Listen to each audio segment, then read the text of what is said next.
Hey everybody, it's time for another midweek Bible study. It's noon on Wednesday, and that means that we're opening up the Bible to hear a little bit more of the story of God. Remember what this series every weekday or every Wednesday at noon is all about is trying to figure out how in the world to read the Bible. It's a complicated book. There are a lot of characters. It happens over a huge amount of time. And we want to know not only what it says, but how it changes and how it's meant to impact our life together. All right, so let's start it off here. We are using the Bible, talking about the Bible in a field guide on how to spot Jesus in every book of the Bible. And today up is the book of Judges. This is a favorite of mine as a kid. Like when I wanted to, have a Bible story read, it was always out of Judges. Like as a little boy, these stories just, come to life. If there's a comic book version of the Bible, it's Judges that would just seem so readily available to being turned into a comic book.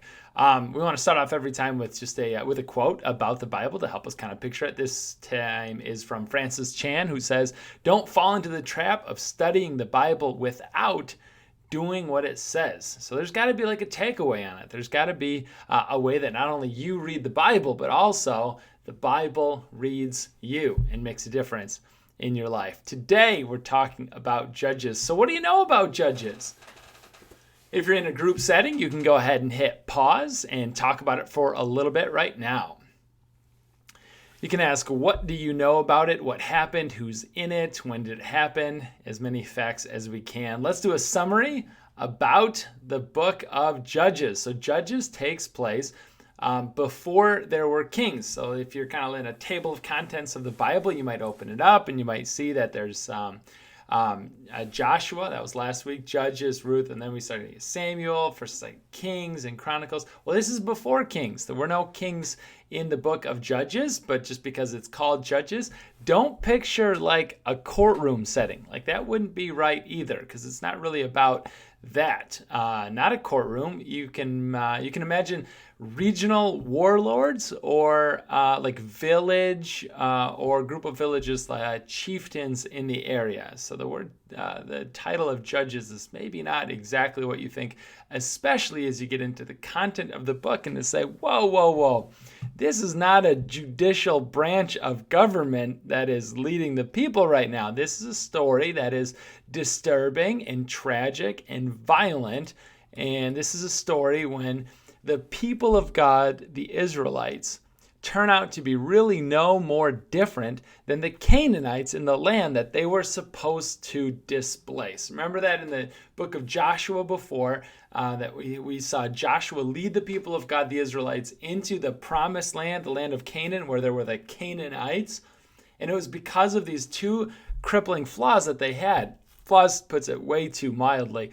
Rampant moral corruption, child sacrifice were these two big ones. And God says, no longer, I'm not going to allow my good creation to be tarnished and to be ruined with those things going on anymore. So I'm going to use this peculiar people called the Israelites to displace those people and the practices that they were involved in. So these people were supposed to be good, but the story of Judges, kind of in a nutshell, is about how they turn out to be really no different than the Canaanites that they were supposed to displace. But the book of Judges also ends on a note of hope. Kind of. Yeah, we'll get into it. I like this quote from an old seminary professor of mine who wrote a book, How to Read the Bible Through the Jesus Lens. And this is a story, the book of Judges includes a left-handed assassin, a fighting prophetess, a mighty warrior who sacrifices his own daughter, and a long-haired, riddle-loving strongman, and many more. That one was from Michael Williams. Thank you there. Big cycles in the book of Judges that I just want to point out, and then we'll get into some of these key stories and some of the themes in Judges. You can see that we got a few of the judges over here. I want us to look, especially, forget about maybe the names or like where they're from in the Bible or the area, or who the oppressors are, but just look at these two columns, the years of oppression and the years of peace. Notice just how it starts off with the first deliverer or the first judge. It starts off with 8 years of oppression and 40 years of peace. And then you get 18 years of oppression, so that's going up, with 80 years of peace. And then you got 20 years of oppression and 40 years of peace. All right, you can start to see this inverse happening. We have a slight break there with Gideon, 7 oppression, 40 years of peace and prosperity, and then 3 years of oppression, 45 years.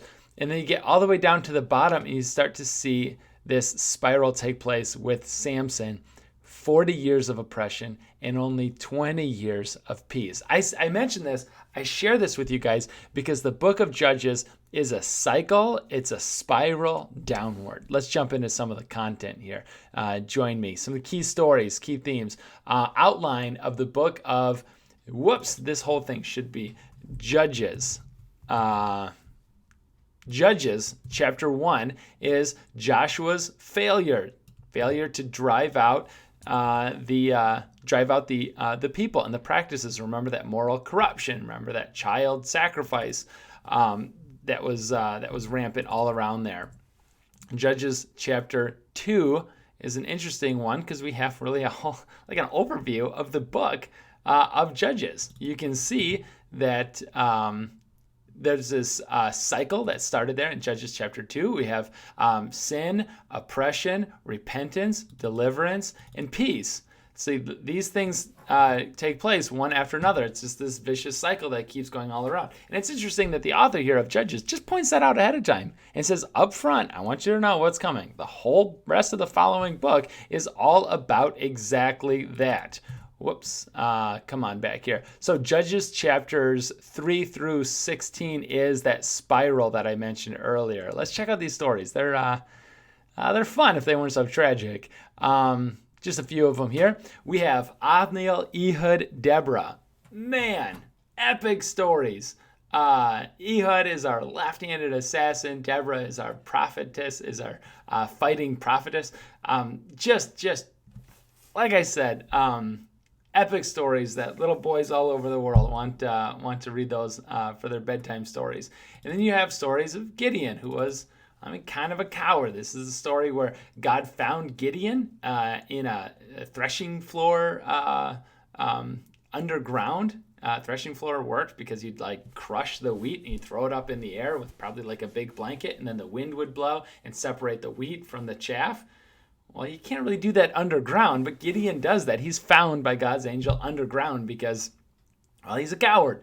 He's afraid. He doesn't want the Midianites to get him. And this is God's chosen person. But then we also see later in life, he gets frustrated. He kills some Israelites. He allows idol worship at the end of his life. And then eventually all of Israel is misled into following the idols that he either explicitly or accidentally introduced. That didn't really turn out well. Jephthah. Okay, so epic warrior, fantastic with those skills, but this is a story about when they completely have forgotten about God so entirely that he ends up treating God, the God of Israelites, exactly like a Canaanite god. They had totally steered off track there. So the story goes, he vows after this battle, whatever or whoever comes through the door of his house first when he gets home as a sign of his allegiance and a sign of his sacrifice, he's going to physically sacrifice it to God. Well, as the story turns out, it's his daughter that comes through the door first. And you think, okay, well, obviously that's not what God intended. Remember, this is the exact reason why God was displacing the Canaanite people with child sacrifice.